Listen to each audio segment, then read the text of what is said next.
আল্লাহ তাআলা বলছেন এমন একটা সময় আসবে যখন গোটা দুনিয়া গোটা জমিনকে একসাথে কাঁপিয়ে দেওয়া হবে। দেখেন এখন তো মাঝে মাঝে আমরা ভূমিকম্পের খবর শুনি, এক এলাকা কিংবা এক দেশে ভূমিকম্প হয় কিন্তু অন্য দেশে হয় না। কিন্তু আল্লাহ সূরা জিলজালে বলেছেন ইদা জুলজিলাতিল আরদু জিলজালাহা, এমন একটা সময় আসবে যখন গোটা পৃথিবীর জমিন একসাথে কেঁপে উঠবে। আল্লাহু আকবার। রব্বুল আলামিন কোরআনুল কারীমের 22 নম্বর সূরা সূরাতুল হাজ্জের প্রথম আয়াতে বলছেন ইয়া আইয়ুহান নাসুত্তাকু রাব্বাকুম ইন্না জালজালাতাস সাআতি শাইউন আযীম।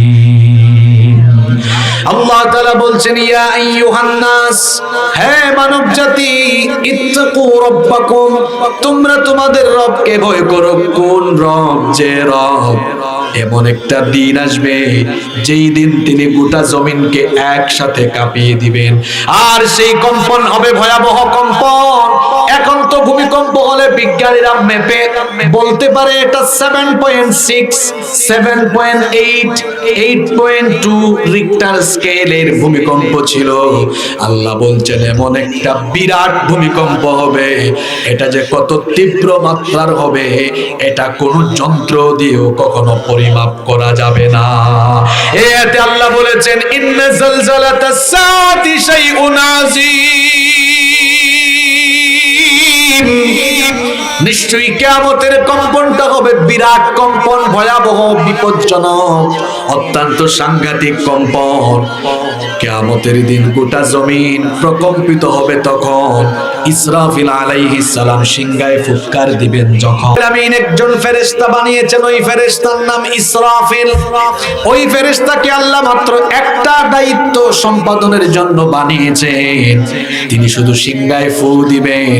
সিংহায় ফু দেওয়ার জন্য ওই ফেরেশতাকে বানিয়েছেন কে? আল্লাহ। আস্তে বলবেন না, জোরে বলেন কে?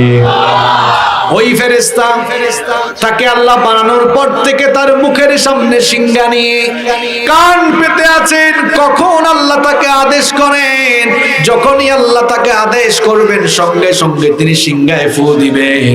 ইসরাফিল আলাইহিস সালাম সিংহায় ফু দিবেন মোট 2 বার। আমার কথা বুঝে থাকলে সবাই বলেন কয়বার? প্রথমবার তিনি যখন সিংহায় ফু দিবেন, প্রথমবার সিংহায় ফু দেওয়ার পরে তার একটা সিংহার ফুতে দুনিয়াতে তখন যারা থাকবে, তখন যারা দুনিয়ায় থাকবে কানের পর্দা ফেটে গিয়ে সঙ্গে সঙ্গে মানুষগুলো মরে যাবে। আল্লাহু আকবার। প্রথম সিংহার ফুৎকারের পরে সব মানুষ মরে যাবে। আসমান আর জমিন উলট পালট হয়ে যাবে। আসমান জমিন চূর্ণ বিচূর্ণ, লন্ড ভন্ড, চূর্ণ বিচূর্ণ, মেসাকার হয়ে যাবে। রব্বুল আলামিন কোরআনুল কারীমের 69 নম্বর সূরা সূরাতুল হাক্কা এর 13 নম্বর আয়াত থেকে বলছেন ফাইযা নুফিখা ফিস সূরি নাফখাতুন واحدة وحملت الأرض والجبال فدكتا دكة واحدة فيومئذ وقعت الواقعة। আল্লাহ তাআলা বলছেন অতঃপর যখন একবার মাত্র একবার সিংহায় ফু দেওয়া হবে, প্রথমবার সিংহায় ফু দেওয়ার পরে কি হবে শোনো, ওয়া হুমিলাতিল আরদু ওয়াল জিবালু ফাদুক্কাতা দাক্কাতান ওয়াহিদা, পাহাড় সুদ্ধা জমিনটাকে উপরে তুলে একটা আছাড় দিয়ে চূর্ণ বিচূর্ণ করে দেওয়া হবে। জমিনের উপরে যে বিশাল বিশাল টাওয়ার, উঁচু উঁচু বিল্ডিং, ঢাকা শহরে গেলে দেখবেন কত উঁচু উঁচু বিল্ডিং, উঁচু উঁচু টাওয়ার। দেশের বাইরে যখন যাবেন, দুবাইয়ে যখন যাবেন, সিঙ্গাপুরে যখন যাবেন, সুইজারল্যান্ডে যখন যাবেন, দেখবেন কি বিশাল বিশাল টাওয়ার, 100 তলা, 120 তলা পর্যন্ত, 130 তলা পর্যন্ত বানিয়ে ফেলেছে। আল্লাহ বলছেন ইসরাফিল যখন প্রথমবার সিংহায় ফু মারবে, এমন একটা ভূকম্পন হবে, ওই বিশাল বিশাল টাওয়ার, গাছপালা, জমিনের উপরে যা আছে সবকিছু মাটির তলায় চলে যাবে, চূর্ণ বিচূর্ণ হয়ে যাবে, মেসাকার হয়ে যাবে। কিচ্ছু থাকবে না। এই যে জমিনের উপরে আপনারা বিশাল বিশাল পাহাড় দেখেন, এই পাহাড়গুলোর অবস্থা কেমন হবে আল্লাহ বলছেন, ইয়াউমা তুরজুফুল আরদু ওয়াল জিবালু ওয়া কানাতিল জিবালু কাসীবাম মাগিলা। আল্লাহ বলছেন প্রথমবার সিংহায় ফু দেওয়ার পরে পাহাড়গুলো বালুর মতো উড়ে যাবে, পাহাড়গুলো জমিন থেকে খুলে যাবে, বালুর মতো উড়ে যাবে। অন্য আয়াতে আল্লাহ বলেছেন পাহাড়ের অবস্থা এমন হবে, ওয়াতাকুনুল জিবালু কালহিনিল মানফুশ। আল্লাহ তাআলা বলেছেন পাহাড়গুলো ধুনা তুলার মতো উড়ে যাবে, কিচ্ছু থাকবে না, সবকিছু লণ্ডভণ্ড হয়ে যাবে। কার হুকুমে? আল্লাহ তাআলা বলছেন কুল্লু মান আলাইহা ফান, সবকিছু ফান হয়ে যাবে, ক্ষয় হয়ে যাবে, লয় হয়ে যাবে। ওয়ায়াবকা ওয়াজহু রাব্বিকা যুল জালালি ওয়াল ইকরাম।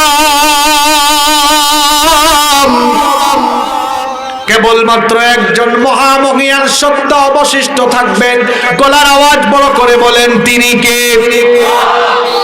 প্রথম সিংহার ফুৎকারে যখন দুনিয়ার সব ধ্বংস হয়ে যাবে, আল্লাহ তখন বলবেন, ইয়া দুনিয়া, হে দুনিয়া, আইনা জিবালুক, তোর বুকের উপরে থাকা পাহাড়গুলো কোথায়? আইনা আনহারুকি, তোর বুকের উপরে প্রবাহমান থাকা নদ নদীগুলো কোথায়? আইনা আশজারুকি, তোর বুকের উপরে থাকা গাছপালাগুলো কোথায়? আল্লাহ বলবেন তোর বুকের উপরে দম্ভ ভরে অহংকারের সাথে চলাফেরা করা অহংকারী গুলো আজকে কোথায়? আল্লাহ বলবেন তোর জমিনের উপরে বিচরণ করা সেই জালেম গুলো কোথায়, যারা মানুষের উপরে জুলুম করত? আল্লাহ প্রশ্ন করবেন, কিন্তু জবাব দেওয়ার তখন কেউ থাকবে? আল্লাহ বলবেন লিমানিল মুলকুল ইয়াউম। আল্লাহ প্রশ্ন করবেন আজকে রাজত্ব কার? আজ ক্ষমতা চলবে কার? আপনারা তো জবাব দিয়েছেন, কিন্তু আপনারা তখন তো জবাব দেওয়ার জন্য অবশিষ্ট থাকবেন না, কেউ থাকবে না। আল্লাহ নিজে প্রশ্ন করে আল্লাহ নিজে আবার উত্তর দিবেন, লিল্লাহিল ওয়াহিদিল কাহ্হার। আজ ক্ষমতা চলবে কার? কিচ্ছু থাকবে না। আল্লাহ সূরা জিলজালের প্রথম আয়াতে বলছেন দুনিয়ার বিল্ডিং ওয়ালারা এখান থেকে শিক্ষা নেন, বাড়ি একটা বানায়া মার্কেট একটা করে বেশি বাহাদুরি দেখায়েন না। চোখের পলকে সকাল বেলার বিল্ডিং ওয়ালাকে বিকাল বেলায় রাস্তার ফকির বানায়া দিতে পারেন কে? ফেসবুকে দেখেন নাই, তুরস্কে এক ভাড়াটিয়া, ভাড়া বেশি, বাড়িওয়ালাকে ভাড়া দিতে পারেন, বাড়িওয়ালা বের করে দিয়েছে। ওই রাতে ভূমিকম্প হলো, সকালবেলা বাড়িওয়ালা আর ভাড়াটিয়া একটা বুঝছে। কি বুঝলেন আপনি? ভূমিকম্পের এই সূরা থেকে প্রথম আয়াত থেকে শিক্ষা নেন, বেশি বাহাদুরি দেখায়েন না মিয়া। আপনার বিল্ডিং শুদ্ধ রাতের বেলা ঘুমের মধ্যে মাটির তলায় ধসায় দিতে পারেন কে? এই আয়াতের প্রথম শিক্ষা হলো টাকার অহংকার করা, টাকার অহংকার করা যাবে না। বাড়ি গাড়ি ক্ষমতা কিচ্ছুর অহংকার করা যাবে না। রাতের বেলার বাড়িওয়ালাকে সকাল বেলায় তাবুর নিচে যিনি রাখতে পারেন তিনি কে? সকাল বেলার ক্ষমতাওয়ালাকে বিকাল বেলা ক্ষমতা হারা ভিখারি বানায়া দিতে পারেন কে? সে আল্লাহ বলছেন এই জমিন, যে জমিনের উপরে আছো এই জমিনকে আমি রাখবো না, আমি এই জমিনকে কিয়ামতের দিন প্রবল ভাবে কাঁপিয়ে দিব। প্রবল এক কম্পনের মাধ্যমে বিরাট একটা ঝাঁকুনি দিয়ে এই জমিনের সবকিছু কাঁপিয়ে জমিনের উপরে থাকা সবকিছু ধ্বংস করে দিবেন কে? এজন্য আল্লাহ বলেছেন ইদা যুলজিলাতিল আরদু জিলজালাহা ওয়া আখরাজাতিল আরদু আসকালাহা। আল্লাহ বলছেন যখন পৃথিবীকে প্রবল ভাবে ঝাঁকুনি দেওয়া হবে, এই পৃথিবীকে প্রবল ভাবে ঝাঁকুনি দেওয়ার পর সব যখন ধ্বংস হয়ে যাবে, এরপরে কি হবে? দ্বিতীয় আয়াতে আল্লাহ বলেছেন ওয়া আখরাজাতিল আরদু আসকালাহা। আল্লাহ বলেছেন এরপরে জমিনের ভেতরে থাকা সব কিছুকে জমিন বের করে দিবে। কার হুকুমে? জমিনের ভেতরে থাকা সবকিছু জমি বমি করে বের করে দিবে। কোরআনুল কারীমের 84 নম্বর সূরা সূরাতুল ইনশিকাকের 3 এবং 4 নম্বর আয়াতে আল্লাহ তাআলা বলছেন, ওয়া ইযাল আরদু মুদ্দাত ওয়া আলকাত মা ফিহা ওয়া তাখাল্লাত। আর জমিনকে যখন সম্প্রসারিত করে দেওয়া হবে এবং জমিনের ভেতরে থাকা সবকিছু বের হয়ে যাবে, জমিন তার ভেতর থেকে কি বের করে দিবে? মুফাসসিরগণের ব্যাখ্যায় মোট 3টা অর্থ দিয়েছেন। জোরে বলেন কয়টা? আরো জোরে। 1 নম্বরে তারা বলেছেন এই জমিনের নিচে যারা ঘুমিয়ে আছে কবরে, ইসরাফিল আলাইহিস সালাম যখন দ্বিতীয়বার সিংহায় ফু দিবেন, দ্বিতীয়বার সিংহায় ফু দেওয়ার পরে জমিনের নিচে কবরে ঘুমিয়ে থাকা মানুষগুলো কবর থেকে উঠে হাসরের মাঠের দিকে যাবে।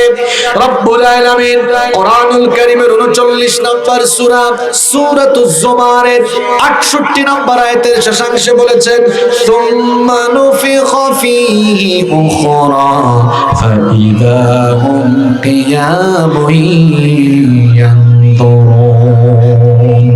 অতঃপর যখন দ্বিতীয়বার সিংহায় ফু দেওয়া হবে তখন মানুষগুলো কবর থেকে উঠবে। আল্লাহ অন্য আয়াতে বলেছেন, আফালা ইয়ালামু ইযা বু'থিরা মা ফিল কুবুর।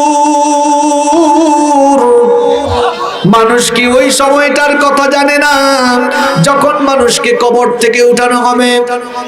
আল্লাহ বলছেন যখন জমিনকে প্রবল ভাবে কাঁপিয়ে দেওয়া হবে, এরপরে ওয়া আখরাজাতিল আরদু আথকালাহা, জমিন তার ভেতরে থাকা সবকিছু বের করে দিবে। 1 নাম্বার ব্যাখ্যা আমরা জানলাম, জমিনের নিচে শুয়ে থাকা কবরে থাকা মানুষগুলো তখন কবর থেকে উঠবে কার হুকুমে? 2 নাম্বার ব্যাখ্যা মুফাসসিরগণ দিয়েছেন, আমরা যে জমিনের উপরে কথা বলি, কাজ করি, সব কিছু জমিনের মধ্যে রেকর্ড হয়ে যায়। আপনারা বলবেন হুজুর কেমনে এটা রেকর্ড হয়ে যায়? দেখেন আজকে অ্যাম্বুলেন্স সিএনজি, আপনি অ্যাম্বুলেন্সের মালিক, সিএনজির মালিক, কিন্তু আপনার অ্যাম্বুলেন্স কোন রোডে চলে, কত স্পিডে চলে, ঘরে থেকে সিসিটিভি লাগায়া সব জানার সুযোগ আছে না নাই? এগুলো বানানোর জন্য মাথার মধ্যে জ্ঞান দিয়েছেন কে? তাহলে ওই আল্লাহ তাআলা কি জমিনের মধ্যে রেকর্ডার ঝুলাইয়া রাখতে পারেন না? আল্লাহ বলছেন যা করো সব জমিন তার গর্ভে রেকর্ড করে রাখছে, রেকর্ডের স্তূপ হয়ে আছে। ইসরাফিলের সিংহের ফুৎকারের পরে ওই রেকর্ডিং এর স্তূপ জমিন বমি করে জমিনের উপরে ছেড়ে দিবে। আল্লাহু আকবার। 3 নম্বর ব্যাখ্যা মুফাসসিরগণ দিয়েছেন, ওয়া আখরাজাতিল আরদু আথকালাহা, আর জমিন তার ভেতরে থাকা সব বের করে দিবে। কি বের করে দিবে? মুফাসসিরগণ 3 নাম্বার ব্যাখ্যা দিয়েছেন, এই জমিনের নিচে খনিজ সম্পদ আছে না নাই?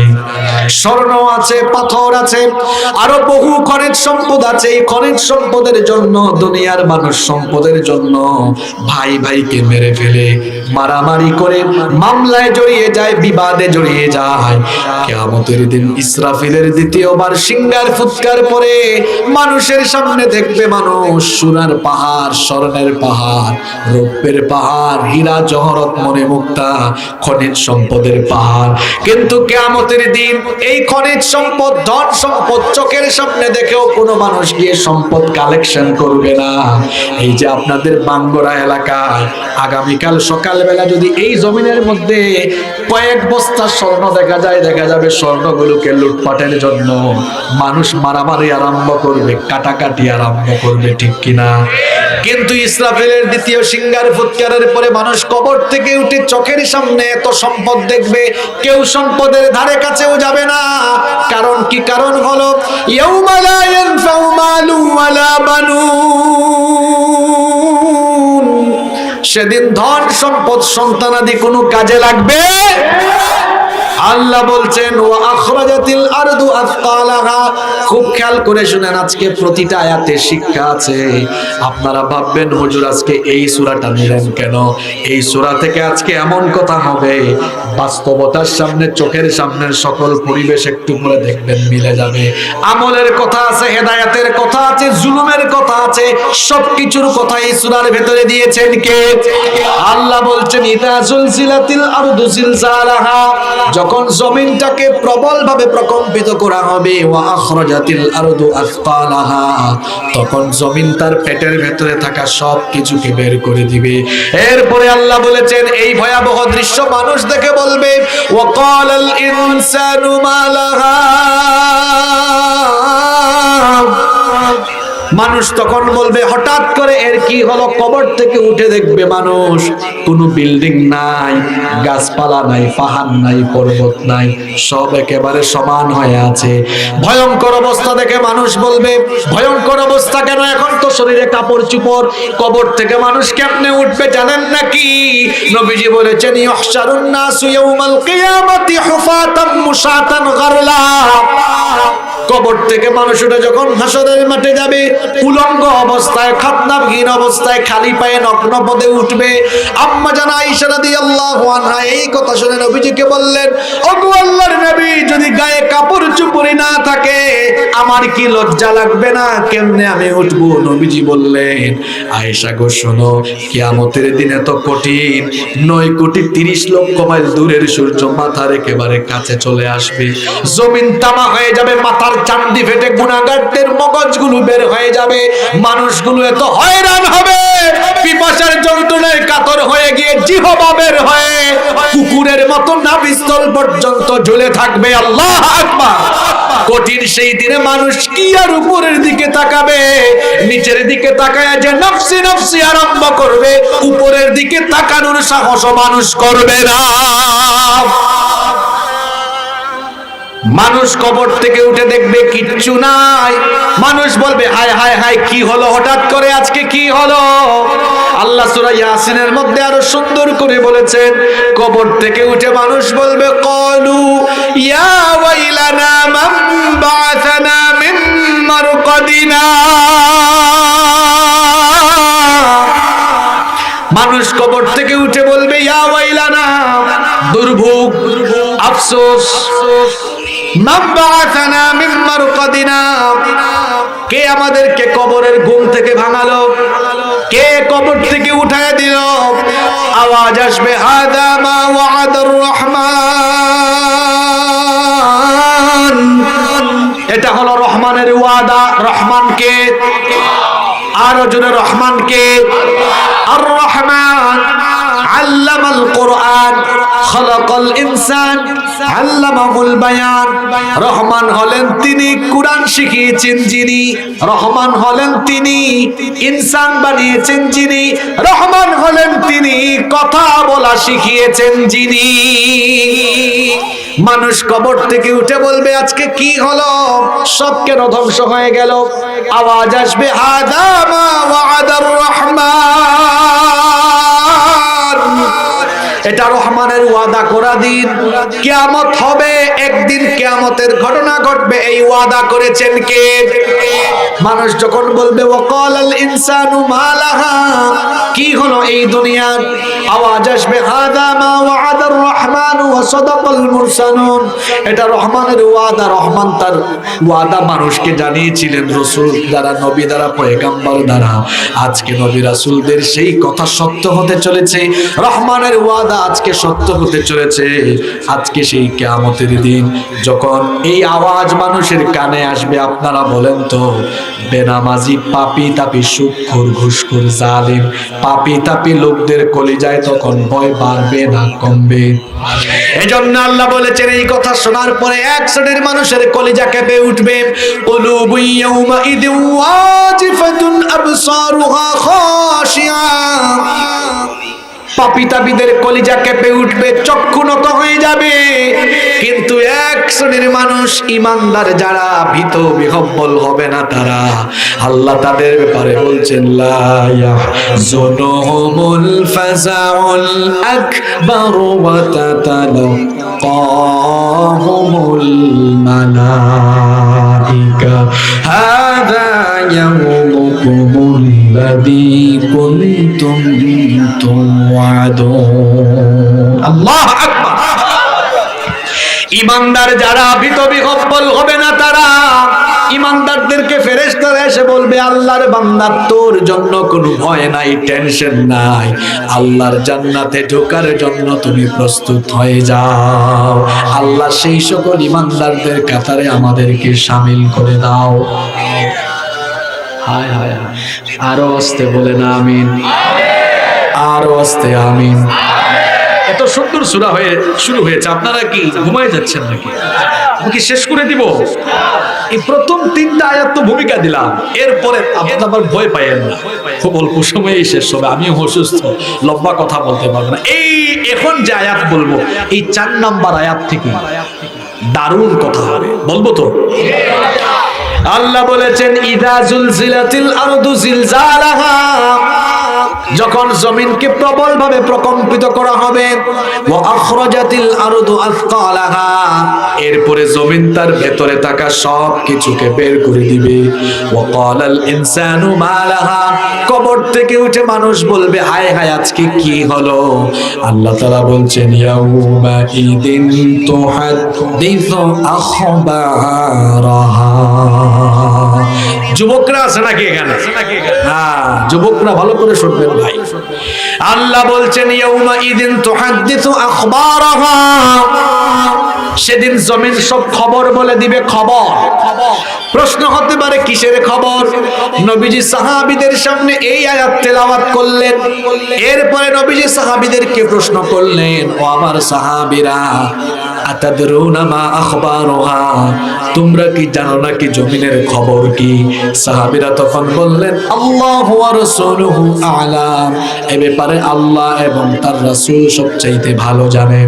নবীজি তখন বললেন, ফা ইন্না আখবারুহা আন তাশহাদা আলা আবদিন আও আমাতিন আলা যাহরিহা তাকুলু কাযা ওয়া কাযা। নবীজি বললেন, জমিনের খবর হলো তোমরা জমিনের উপরে যা কিছু করো, জমিন তার নীরব সাক্ষ্য হয়ে আছে।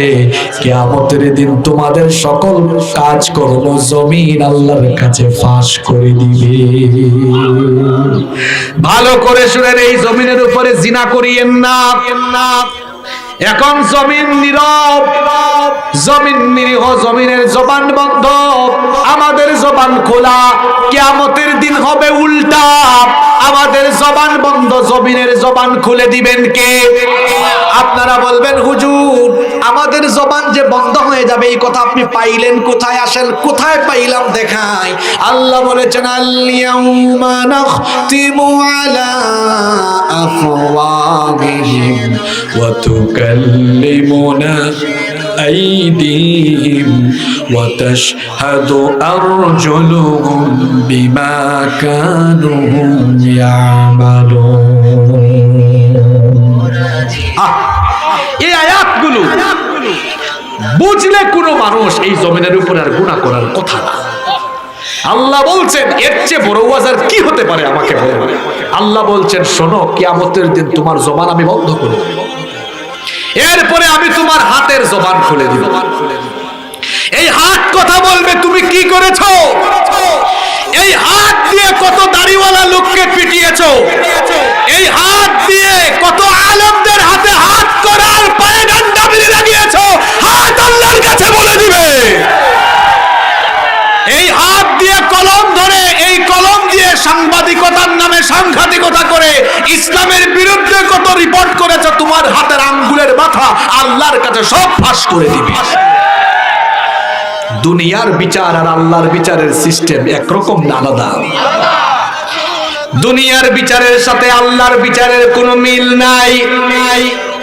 দুনিয়ার বিচারের নমুনা হলো মামলা হবে, চার্জশিট হবে, তদন্ত হবে, তারপরে আদালতে মামলা গেলে এজলাসের মধ্যে হেয়ারিং হবে, উকিল পক্ষ তারা মামলার হেয়ারিং শুনানি করবে, সাক্ষ্য গ্রহণ করাবে, এরপরে বিচারক সাহেব শুনে রায় দিবেন। মাঝে মাঝে এমন হতে পারে উপরের প্রেসারে রায় যাওয়ার কথা ছিল একদিকে চলে যেতে পারে আর একদিকে। কিন্তু আল্লাহর বিচারে এইরকম কোন সিস্টেম নাই। আল্লাহর বিচারে কোনো জুলুম নাই।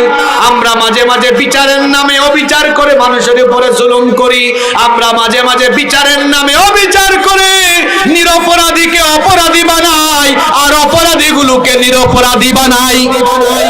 কিন্তু আল্লাহ এমন নন, আল্লাহ হচ্ছেন আলাইসাল্লাহু বিআহকামিল হাকিমিন।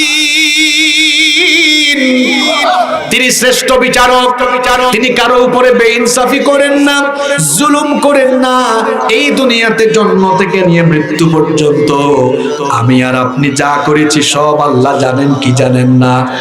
জানার পরে আল্লাহ একতরফা বিচার করবেন না, একেবারে সাক্ষ্য প্রমাণের ভিত্তিতে আল্লাহ প্রমাণ করাইয়া দিবেন বান্দা অপরাধী। আল্লাহর বিচারের সিস্টেম দেখেন, কোনো উকিল নাই, কোনো হেয়ারিং নাই, কিছুই নাই, জবানটা বন্ধ করে দেওয়া হবে।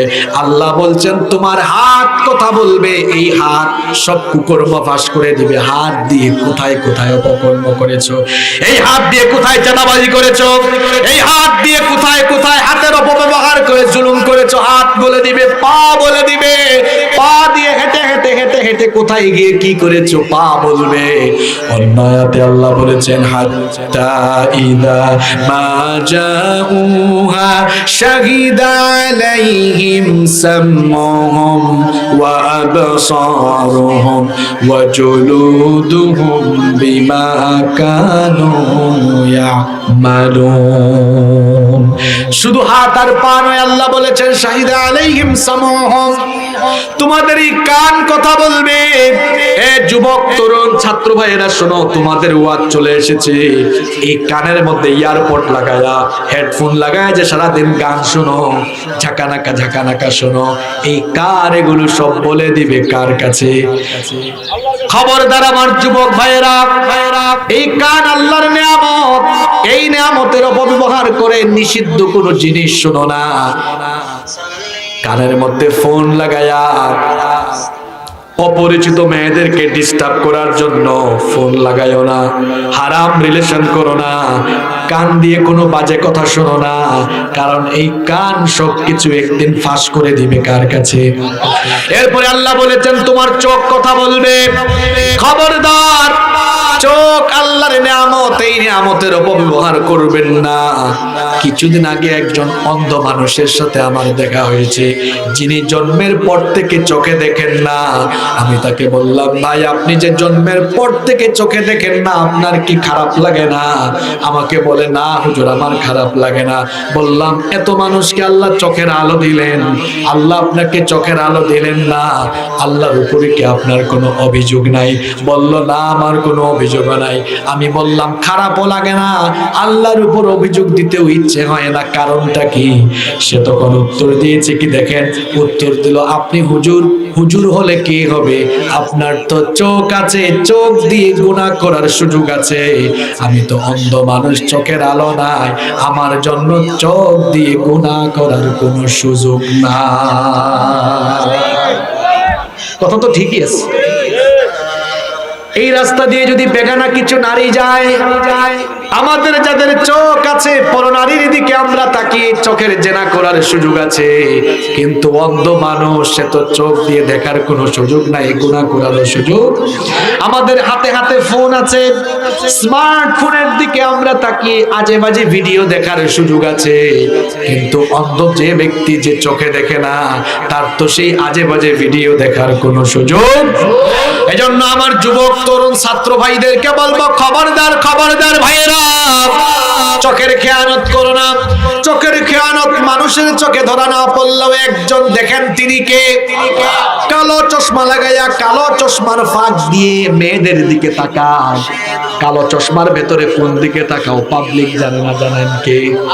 এই কথাটা আল্লাহ কোরআনে বলেছেন, ইয়ালামু খাইনাতাল আয়ুন। চোখের খেয়ানত কেউ জানে না, কিন্তু আমি জানি। ও আল্লাহর বান্দারা, চোখের খেয়ানতের খবর আমি জানি। যুবক তরুণ ভাইদেরকে বলবো, এই চক্ষুটাকে নষ্ট করে দিও না। চোখ দিয়ে কত গুনাহ আমরা করি দেখেন, চোখ দিয়ে আজে বাজে জিনিসের দিকে তাকাই। চোখ দিয়ে যে নারী আমার জন্য হালাল নয়, ওই নারীর দিকে তাকায় তাকায় গুনাহ করি। খবরদার আমার যুবক ভাইয়েরা, যুবক বয়সে নিজেদের চরিত্রটাকে নষ্ট করে দিও না। মেয়েদের পিছনে ঘুরঘুর করো না। যে সকল ছেলেরা বিবাহের আগে মেয়েদের পিছে পিছে ঘুরে, এরা বিয়ের পরেও সারা জীবন বউয়ের অন্না ধরে ধরে পিছে পিছে ঘুরে। এগুলো ভালো ছেলেদের কাজ নয়, অভদ্র অসভ্য ছেলেদের কাজ। আল্লাহ ঈমানদারদেরকে বলেছেন কুল্লিল মুমিনিনা ইয়াগুদ্দু মিন আবসারিহিম, ও নবী মুমিন পুরুষদেরকে বলেন চক্ষুকে যেন পরনারীর দিকে না দিয়ে নিচের দিকে দিয়ে দেয়। কার ভয়ে? চোখ কথা বলবে, এরপরে আল্লাহ বলেছেন এমনকি চামড়া পর্যন্ত কথা বলবে, জমিন আল্লাহর কাছে সাক্ষ্য দিবে। এই জন্য এই জমিনের উপরে বিচরণ করে আমরা কোন গুনাহ করব? খবরদার। আল্লাহ বলেছেন ইয়াউমা ইযিন তুহাদ্দিসু আখবারাহা, জমিন তার খবর বলে দিবে। এই জমিনের উপরে আপনি বদমাইশি করেন, আপনি সুদ খান, আপনি ঘুষ খান, আপনি এই জমিনের উপরে অন্যায় করেন, অপকর্ম করেন, জমিনের জবান বন্ধ, আপনার জবান খোলা। কিয়ামতের দিন হবে উল্টা, জমিনের জবান খুলে দিবেন আর মুখের এই জবানটা বন্ধ করে দিবেন কে? জমিন ঠাস ঠাস করে সব বলে দিবে কি করেছেন আপনি, সব ফাঁস করে দিবে। আমরা কি কিয়ামতের মাঠে এরকম লজ্জিত হয়ে জাহান্নামে যেতে চাই? তাহলে জমিনের উপরে বেঈমান হব না ঈমানদার হয়ে চলবো? আরো আসতে বলেন। আল্লাহ বলেছেন ইদা জুলজিলাতিল আরদু জিলজালাহা, যখন জমিনকে প্রবল ভাবে কাঁপিয়ে দেওয়া হবে, ওয়া আখরাজাতিল আরদু আথকালাহা, আর জমিন তার ভেতরে থাকা সবকিছু বের করে দিবে। এই অবস্থা দেখে মানুষ বলবে ওয়া ক্বালাল ইনসানু মালাহা, মানুষ বলবে জমিনের কি হলো? ইয়াউমা ইদিন তুহাদ্দিসু আখবারাহা, সেদিন জমিন সব খবর বলে দিবে। আপনি বলতে পারেন কেন জমিন সব খবর বলে দিবে? কারণ আল্লাহ পরের আয়াতে বলেছেন বি আন্না রাব্বাকা আওহা লাহা, কারণ জমিনকে কথা বলার জন্য যিনি হুকুম দিবেন তিনি কে? আস্তে বলবেন না, জোরে বলেন তিনি কে? এরপরে আয়াতে আল্লাহ বলেছেন, কষ্ট হচ্ছে আপনাদের? শেষ পাঁচ তিনটা আয়াত আছে, এই তিন আয়াতে আপনাদের জন্য এবার সবক আছে। সবার মনোযোগ আছে তো? কয়েকজনের ঘুম আসতেছে দেখতেছি, বেশি বেশি তেলাওয়াত হচ্ছে তো সাকিনা নাজিল হচ্ছে মনে হয়। হ্যাঁ, আসুন আমরা একটু তিনটা তাকবীর দিয়ে ঘুম ভেঙে যাবে। লিল্লাহি তাকবীর, আর একটু জোরে দেন লিল্লাহি তাকবীর, লিল্লাহি তাকবীর। মনোযোগ আছে তো? পরের তিন আয়াতে সবক আছে। এরপরে আল্লাহ বলেছেন ইয়াউমা ইদি ইয়াসদুরুন নাসু আশতাতাল লিয়ুরাউ আমালাহুম, সেদিন দলে দলে মানুষকে কবর থেকে উঠানো হবে, দলে দলে মানুষকে সমবেত করা হবে, যাতে করে লিয়ুরাউ আমালাহুম, তাদেরকে তাদের আমল দেখানো যায়। এই দুনিয়াতে আপনার জন্ম হওয়া থেকে নিয়ে মৃত্যু পর্যন্ত আপনি যা করেছেন সবকিছু হাসরের মাঠে আপনার আমলগুলো আপনাকে দেখাবেন কি? আরো জোরে বলেন দেখাবেন কি? আপনি বললেন হুজুর আল্লাহ আবার দেখাবেন কেমনে? কেমনে দেখাবেন শুনেন। এই যে ক্যামেরা বানাইছে কে? ক্যামেরা আল্লাহ বানাইছে, কে বলছে? ক্যামেরা বানিয়েছে কে? কিন্তু মানুষ বানালেও ক্যামেরা বানানোর জন্য মানুষের মাথার মধ্যে জ্ঞান দিয়েছেন কে? আল্লাহর দেওয়া জ্ঞান ব্যবহার করে মানুষ যদি ক্যামেরা বানিয়ে এই ক্যামেরা দিয়ে অডিও ভিডিও করে রেখে দিতে পারে, তো মানুষ যে আল্লাহর কাছ থেকে জ্ঞান পেয়ে এই জিনিস বানাইলো, ওই আল্লাহ বুঝি আমার আর আপনার সারা জীবনের সকল আকাম কুকাম অডিও ভিডিও করে রাখতে পারেন না? বিশ্বাস হয়? বিশ্বাস হলে যুবকরা তোমরা রাতের বেলা ফোন হাতে নিয়ে আজে বাজে জিনিস দেখো কেন?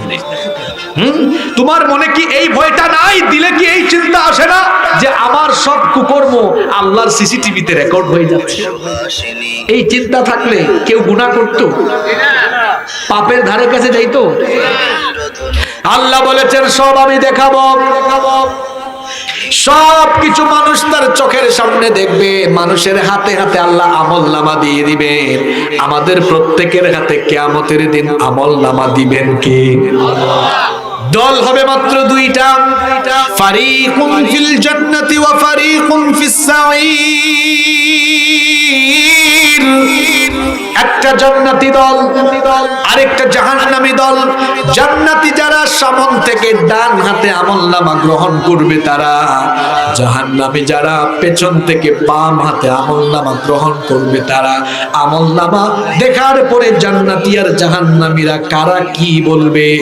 রব্বুল আলামিন কোরআনুল কারীমের 69 নম্বর সূরা সূরাতুল হাক্কা 19 নম্বর আয়াত থেকে এবার বলছেন ফাআম্মা মান উতিয়া কিতাবাহু বিয়ামিনিহি ফায়াকুলু হাউম ইকরাউ কিতাবিয়া ইন্নী যানানতু আন্নী মুলাকিন হিসাবিয়া ফাহুয়া ফি ঈশাতির রাদিয়া ফি জান্নাতিন আলিয়া।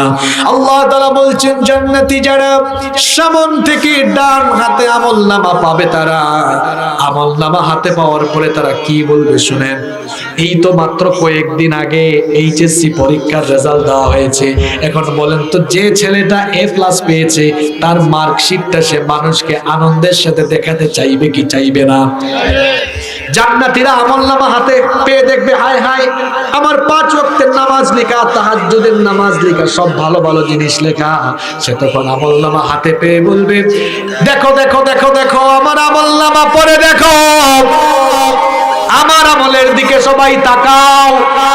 ইন্নী যানানতু আন্নী মুলাকিন হিসাবিয়া, আমি মনে করতাম আমি একদিন হিসাব পাবো, এজন্য আমি যখন যুবক ছিলাম অবৈধ রিলেশন করি নাই, নামাজ ছাড়ি নাই, নামাজ পড়েছি, নামাজ আছে, আমি কখনো হারামের দিকে যাই নাই, হালাল পথে চলেছি। আমার জীবনের সব ভালো ভালো কাজ এখানে আছে, দেখো দেখো দেখো পড়ে দেখো। আল্লাহ বলবেন, ও বান্দা তোর জন্য চিন্তা নাই, যা যা আমার জান্নাতের দিকে তুই চলে যা। আল্লাহ সেই সকল ডানপন্থী জান্নাতীদের কাতারে আমাদের সবাইকে শামিল করে দাও। আর জাহান্নামী যারা তাদের অবস্থা কি হবে? আল্লাহ বলছেন, ওয়া আম্মা মান উতিয়া কিতাবাহু বিশিমালিহি ফায়াকুলু ইয়া লাইতানি লাম উতা কিতাবিয়া ওয়া লাম আদরি মা হিসাবিয়া ইয়া লাইতাহা কানাতিল قاضية ما أغنى عني مالية هلك عني سلطانية। আল্লাহ বলছেন জাহান্নামী যারা পেছন থেকে বাম হাতে আমলনামা পাবে, তারা আমলনামা হাতে নিয়ে দেখবে সব আকাম কুকাম, নামাজ পড়ে নাই, সুদ খাইছে, ঘুষ খাইছে, আলেমদের হাতে হাত করা লাগাইছে, আলেমদের সঙ্গে বেয়াদবি করেছে, মানুষের হক মেনে খেয়েছে, মানুষের সম্পদ নষ্ট করেছে, মা বাবার সঙ্গে বেয়াদবি করেছে, সব পাপগুলো লেখা আছে না নাই? এগুলো দেখার পরে তার ভয় বাড়বে না কমবে? হাতে পায়ে বলবে, ইয়া লাইতানি, আফসোস, খুব আফসোস, লাম উতা কিতাবিয়া, কেন আমাকে এটা দেওয়া হলো, না দিলে ভালো হতো। ওয়ালাম আদ্রি মা হিসাবিয়া, কেন আজ হিসাবের খাতা দেওয়া হলো, হিসাব না দিলেই তো বেঁচে যেতাম। মা গুনা আন্নি মালিয়া, কত ধন সম্পদ ছিল, কোথায় আমার ধন সম্পদ? ধন সম্পদ তো আমার ধারে কাছেও নাই, কাজে লাগতেছে না। হালাকা আন্নি সুলতানিয়া, কোথায় আমার ক্ষমতা? এত ক্ষমতা দুনিয়ায় ছিল, কোনো ক্ষমতা দেখি আমার কাজে লাগে না। হাসরের মাঠে কেবল একজনের ক্ষমতা চলবে, তিনি কি? আল্লাহ বলছেন মানুষ তার আমলনামা দেখবে, দেখার পরে এবার আল্লাহর বিচার শুরু হবে। বিচার করে আল্লাহ প্রতিদান কেমনে দিবেন, শেষের 2টা আয়াতে আল্লাহ বলেছেন, ফামাইয়ামাল মিসকালা যাররাতিন খায়রান ইয়ারা ওয়া মাইয়ামাল মিসকালা যাররাতিন শাররান ইয়ারা। অতএব যারা অনুপরিমাণ ভালো কাজ করবে সেও তা দেখবে, অর্থাৎ সেও তার পুরস্কার পাবে। আর অনুপরিমাণ খারাপ কাজ যে করবে সেও তা দেখবে, অর্থাৎ তার শাস্তি পাবে। অনুপরিমাণ, আপনাদের এলাকায় সরিষা চাষ হয় কি হয় না? সরিষার দানা ছোট না বড়? সরিষার চেয়েও আরো ছোট। এরকম অনুপরিমাণ ভালো কাজের প্রতিদানও মানুষ পাবে, অনুপরিমাণ খারাপ কাজের প্রতিদানও মানুষ পাবে। দেখেন দেখেন, বলা হয় শেষ ভালো যার সব ভালো। এই দুইটা আয়াত বুঝলে বাবা জানরা ভাই জানরা, দেখবেন আজকের ওয়াজ কাজে লাগবে। কেন আল্লাহ অনুপরিমাণ ভালো কাজ আর অনুপরিমাণ খারাপ কাজের প্রতিদানের ব্যাপারে কথা বলে আমাদেরকে সতর্ক করলেন? কারণ হলো আমরা যেন ভালো কাজ অল্প হলে ওইটাকে যেন অবহেলা না করি, আবার গুনার কাজ সেটা যদি একদম হালকা হয় ওইটাও যেন আমরা বর্জন করি। কেন? কারণ ছোট একটা গুনাহ, এটা আপনি করবেন, এরকম আরেকটা করবেন, এরকম আরেকটা করবেন, এরকম অনুপরিমাণ ছোট ছোট অনেকগুলো গুনাহ করতে করতে দেখা যাবে গুনাহের বিশাল পাহাড় হয়ে গেছে। এজন্য আল্লাহ বলেছে অনুপরিমাণ গুনাহ এটার প্রতিফল তোমরা পাবে, এটাও তোমরা দেখবে। নবীজি হাদিসে বলেছে পাপের কাজ ছোট হলেও এটাকে তোমরা ছেড়ে দাও, গুনাহের দ্বারে কাছেও যেও না। আল্লাহর নবী সুন্দর একটা উদাহরণ দিয়েছেন। মনে করো একটা এলাকায় কিছু লোক গেল, যাওয়ার পরে কয়েকজন লোক জঙ্গলে গিয়ে কাঠ সংগ্রহ করলো। একদিন দুই দিন কয়েকদিন ধরে কাঠ সংগ্রহ করে অনেক কাঠ তারা সংগ্রহ করলো। এরপরে কেউ যদি সেখানে এসে একটু আগুন লাগায় দেয়, সব কাঠ থাকবে না জ্বলে যাবে? কি সুন্দর উদাহরণ! নবীজি বলেছেন তুমিও যদি এইরকম অল্প অল্প অল্প অল্প গুনাহ করো তো গুনাহের পাহাড় হবে, আর এই গুনাহগুলো তোমার নেক আমল রে খাইয়া একেবারে শেষ করে। যুবক তরুণ ছাত্র ভাইদেরকে বলবো, হালকা গুনাহ অল্প গুনাহ যেখানে তুমি যাবা না। বাজনার সাউন্ড শুনেছো, গান বাজনা যেখানে দেখছেন আওয়াজের নমুনা, গান বাজনা যেখানে,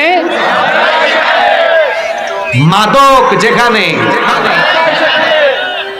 অন্যায় যেখানে, ছোট হোক, একটু মোবাইল ওয়াজ দেখতেছে, নিচে চলে আসছে একটা গান, একটা নাচ, একটু 1 মিনিট দেখি, 1 মিনিট, না না না, ওই আজকে 1 মিনিট, কালকে 1 মিনিট, পরের দিন 1 মিনিট, 1 মিনিট 1 মিনিট হইতে হইতে দেখা যাবে হয়ে গেছে 10,000 মিনিটের গুনাহ।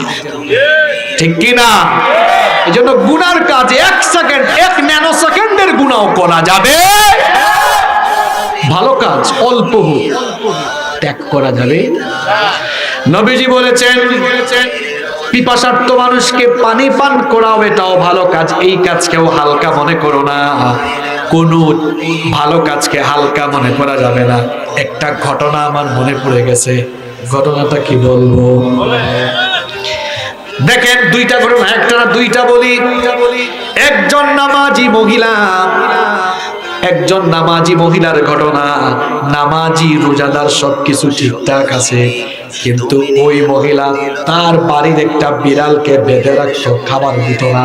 বিশুদ্ধ সনদে এই হাদিসটা বর্ণিত হয়েছে। এই মহিলা নামাজি ছিল, এই মহিলা রোজাদারও ছিল, ভালো কাজ করত, কিন্তু আল্লাহর একটা সৃষ্ট জীব, আল্লাহর একটা সৃষ্টিজীব প্রাণী, এই একটা বিড়াল এটাকে বেঁধে রাখতো, খাবার দিত না। একটা প্রাণীকে কষ্ট দিয়েছে। এটা আমার কাছে আপনার কাছে মনে হতে পারে হালকা কাজ, কিন্তু এটার কারণে আল্লাহ তার উপরে এমন নারাজ হলেন, ওই মহিলার নামাজ রোজার সমস্ত আমলগুলোকে আল্লাহ বাতিল করে দিয়ে একটা প্রাণীকে কষ্ট দেওয়ার কারণে আল্লাহ তাকে জাহান্নামী বানিয়ে দিলে। তাহলে বোঝা গেল ছোট গুনার কাজও মাঝে মাঝে আপনাকে জাহান্নামে নিয়ে যেতে পারে। আরেকটা ঘটনা বলবো। একজন জিনাকারিনী জিনা করেছে, জাহান্নামে যাওয়ার মতো গুনাহ। ওই মহিলা একদিন এক রাস্তার ধার দিয়ে হেঁটে যাচ্ছে, একটা পিপাসার্ত কুকুর পিপাসার যন্ত্রণায় কাতর। মহিলা দেখে অত্যন্ত দয়া লাগলো। চামড়ার মোজা সেকালে ছিল, এখন তো কাপড়ের মোজা, তাই না? চামড়ার মোজা, মহিলা মোজা খুলে কুয়া থেকে পানি উঠায়া ওই পিপাসার্ত কুকুরকে পান করালো। আল্লাহ খুশি হয়ে দিয়ে তার গুনাহ মাফ করে দিয়ে আল্লাহ তাকে জান্নাতি বানায়া দিলে। এই দুইটা ঘটনা থেকে আপনারা কি বুঝলেন? একটা বলেছিলাম গুনার কাজ, একটা বলেছি ভালো কাজ। দুইটা কিন্তু এত বিরাট না, নামাজ রোজার মতো বিরাট কোনো ভালো আমল না, কিন্তু এই ছোট্ট ছোট্ট ভালো কাজও আল্লাহ তাআলা আপনার উপর খুশি হয়ে গিয়ে এই আমলের কারণে জান্নাত দিতে পারেন কিনা? আল্লাহ পারেন কিনা? শুনেন, কিয়ামতের দিন শুধু আমল দিয়ে জান্নাতে যাওয়া যাবে? কি আমল করছেন আপনি আমল দিয়ে চলে যাবেন? আমলের সাথে আল্লাহর দয়াও। নবীজি একদিন বললেন, যার কাছ থেকে আল্লাহ হিসাব চাইবে সে আটকে যাবে, ধরা খেয়ে যাবে। আমাদের মা আম্মা জান আয়েশা রাদিয়াল্লাহু আনহা বললেন, ওগো আল্লাহর নবী, আল্লাহ তো কোরআনে বলেছেন জান্নাতি যারা সহজ হিসাবের সম্মুখীন হবে তারা। কোরআনে আছে না, ওয়া আফা মান উতিয়া কিতাবাহু বিয়ামিনিহি ফাসাউফা ইউহাসাবু হিসাবাই ইয়াসিরা। আল্লাহ বলেছেন ডানপন্থী লোক যারা ডান হাতে আমলনামা পাবে তাদের কাছ থেকে আল্লাহ সহজ করে হিসাব নেবেন। না আপনি বলতেছেন হিসাব চাইলে ধরা খেয়ে যাবে। বুঝলাম না নবীজি তখন কি বলেছেন, শোনেন আপনারা। নবীজি বলেন, আয়েশা, কিয়ামতের দিন আল্লাহ যদি কারো কাছ থেকে সহজ করে হিসাব নেওয়ার ইচ্ছা করেন তো আল্লাহ বান্দার হাতে থাকা আমলনামা দেখবেন, কিন্তু যাচাই না করে তাকে দয়া করে জান্নাতে দিয়ে দিবেন।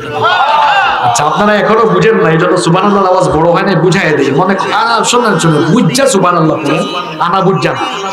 এই যে বাঙ্গরা বাজার আছে না, এখানে এটা কি বাঙ্গরা না ভাঙ্গুরা? আচ্ছা, তো বাজারে মনে করেন আপনার একটা দোকান আছে। এখন আপনি সিলেটে যাবেন অথবা কক্সবাজারে যাবেন ঘুরতে, পরিবার সহ চলে যাচ্ছেন। আপনার দোকানে কর্মচারী ছেলেকে ডেকে বললেন, এই শোনো, আমি 3-4 দিনের সফরে যাচ্ছি, তুমি দোকানের দায়িত্ব গ্রহণ করো, হিসাব নিকাশ ঠিক রাখিও, আমি এসে তোমার কাছ থেকে হিসাব নেব। আপনি আসলেন, আসার পরে আপনার কর্মচারী আপনার কাছে হিসাব নিয়ে এসেছে। শোনেন আমার দিকে তাকান। এসে বলল, স্যার এই দেখেন গত কয়েকদিন এই খাত থেকে এত টাকা আয় হয়েছে আর এই খাতে এই পরিমাণ ব্যয় হয়েছে। আপনি চিন্তা করলেন ছেলেটা আমার আন্ডারে আমার দোকানে অনেক দিন ধরে চাকরি করছে, বিশ্বস্ত ছেলে, এত হিসাব দেখার কি দরকার? সেই হিসাব দিয়েছে। আপনি বললেন, দেখি, ইটস ওকে, যাও। দেখলেন না, দেখছেন কিন্তু যাচাই। এটা হলো একটা নিয়ম, একটা পদ্ধতি। আরেকটা পদ্ধতি হলো ছেলেটা এসে হিসাব দিচ্ছে, আপনি বলেন, এদিকে আয়, এখানে এত টাকা কম কেন, এখানে এই কাজটা এমনি করলে কেন, এটা এভাবে করলে না কেন, এটা এমনি করলে ভালো হইতো। কথায় কথায় যদি তাকে ধরেন আর জেরা করেন, হিসাব তার জন্য কঠিন হবে না সহজ হবে? এবার বুদ্ধিমানের মতো জবাব দেন, হিসাব গ্রহণের প্রথম পদ্ধতিটা সহজ ছিল না দ্বিতীয় পদ্ধতিটা সহজ? আল্লাহ আমাদের হাতে হাতে আমলনামা দিয়ে যদি নামাজিকেও বলেন, এই তুই রুকুটা এমনি দিলি না কেন, সাজদা আরেকটু লম্বা করলি না কেন, নামাজটা এমনি আদায় করলে না কেন, এটা এমনি করলি না কেন, এমনি করলি না কেন, বাঁচতে পারবে? আল্লাহর নবী বলছেন, আয়েশা শোনো, আল্লাহ যাকে মাফ করতে চান, দয়া করতে চান, হাতে থাকা আমলনামা আল্লাহ দেখবেন, দয়া লাগলে আল্লাহ বলবেন, যা যাচাই বাছাই করতাম না, সুজা জান্নাতে চলে যা। এইরকম হিসাব আমরা চাই কি চাই না?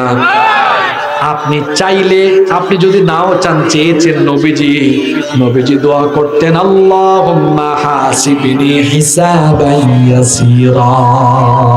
অর্থ হলো, আল্লাহ আমার কাছ থেকে সহজ করে হিসাব নিয়ে। সহজ হিসাবের নমুনা হলো আল্লাহ কিয়ামতের দিন আমলনামা দেখবেন, কিন্তু যাচাই না করে আল্লাহ জান্নাতে দিবেন। এরকম হিসাব নিকাশের সম্মুখীন হবে তারা, ঈমানদার হলো যারা। আল্লাহ এই সকল ঈমানদার কাতারে আমাদেরকে শামিল করে দাও। তবে এই দোয়াটা আপনারা সব সময় করবেন, একটা আমল আপনারা শিখে যান। সবাই এই দোয়াটা মুখস্থ করেন, সবাই আমার সঙ্গে বলেন, আল্লাহুম্মা। এতগুলো মানুষ আপনারা কেন কথা বলেন? একটা দোয়া শিখতেও মন চায় না আপনাদের? আল্লাহুম্মা হাসিবনি হিসাবান ইয়াসীরা। একবার বলছি তো আরো 2বার বলে মুখস্থ হয়ে যাবে। বলেন, আল্লাহুম্মা হাসিবনি হিসাবান ইয়াসীরা।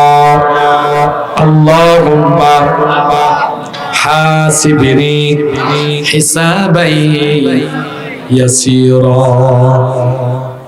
এই হলো সূরা জিলজালের সংক্ষিপ্ত তাফসীর। এখন আসেন কি শিখলাম এই সূরা থেকে, আমরা একটু জেনে নেই।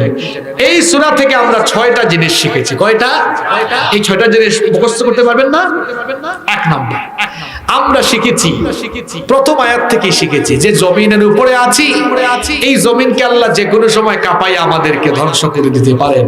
সুতরাং আজকের ওয়াজ থেকে এক নাম্বার শিক্ষা নিলাম, এই জমিনের উপরে আমরা কোনো গুনাহ করব না, কারণ জমিনের মালিক আমরা নই। যে কোনো সময় জমিনের নিচে গেড়ে দিতে পারেন কে? এক নাম্বার শিক্ষা, এই জমিনের উপরে কোনো আকাম কুকাম করব। দুই নাম্বার,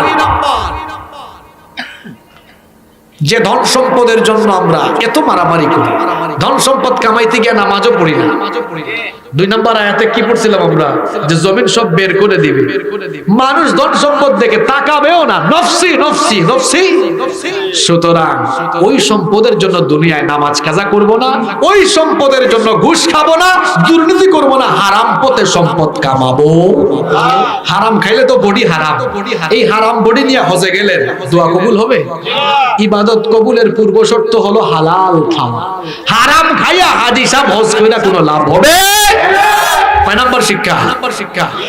তিন নাম্বার শিক্ষা হলো জমিন কিন্তু রেকর্ড করে রাখতেছে সব। সুতরাং জমিনের উপরে এমন কোন নাপাকির কাজ, অন্যায় কাজ করব না যার কারণে কিয়ামতে লজ্জিত হব। এজন্য এখনই আমাদের সাবধান হওয়ার দরকার আছে না নাই? আরো জোরে বলেন। চার নাম্বার শিক্ষা হলো এই কবর, এখান থেকে আমরা একদিন উঠবো, নিজের চোখে আমলনামা দেখবো। এজন্য নিজের খাতাটা এমন ভাবে আমরা দুনিয়াতে তৈরি করে যাব যাতে কিয়ামতে আর আফসোস না করি, কারণ সেদিন আফসোস করে কোনো লাভ হবে? সময় থাকতে নামাজি হওয়ার দরকার আছে না নাই? সময় থাকতে আমলদার হওয়ার দরকার আছে না নাই? পাঁচ নম্বর শিক্ষা হলো গুনার কাজ একেবারে তুচ্ছ হোক, এটাও ডিরেক্ট বাদ করবো না, ধারে কাছেও যাব। ছয় নম্বর শিক্ষা হলো ভালো কাজ অল্প হোক ছাড়বো।